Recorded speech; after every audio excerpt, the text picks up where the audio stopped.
The ongoing conflict continues to take a toll on gas prices here in the U.S. The average price for a gallon here in Arkansas sits at $3.90. That's 6 cents more than this time yesterday. And now people are looking for other ways to get around. And as THV11's Ian Russell found out, one group of drivers is on board to help. Gas prices are getting higher and higher, and a lot of you have probably thought about ways to beat that price, but what about taking the bus? One public transit organization in Hot Springs tells me there's a lot of benefits if you decide to hop on. So we've seen this sort of thing happen before.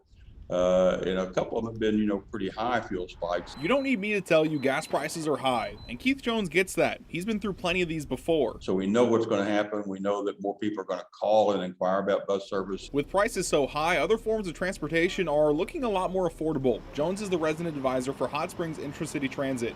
He says while they haven't seen a spike in people because of gas prices just yet, it's likely to happen. It could be over in 2 weeks. I doubt it. It could go on for 6 months or a year. And on the surface, that might seem like trouble for Jones. With spring break coming up, they'll already be busy with tourists. Add in those looking to save some money, and it could become an issue. I think that most people have the capacity right now. 2 years ago, if this happened, before pandemic, there would be crowding issues. But Jones isn't worried. In fact, he's not looking at this as an issue, but an opportunity. That's right. That's exactly the way we're looking at it. It's an opportunity to show people that transit can work for your travel if we're going where you need to go. And even if just one person decides to take the bus instead of drive, Jones says that's good enough for him. It's not going to change the world, but I think we will end up getting more people educated about how to use public transit during all this. In Hot Springs, Ian Russell, THV11 News.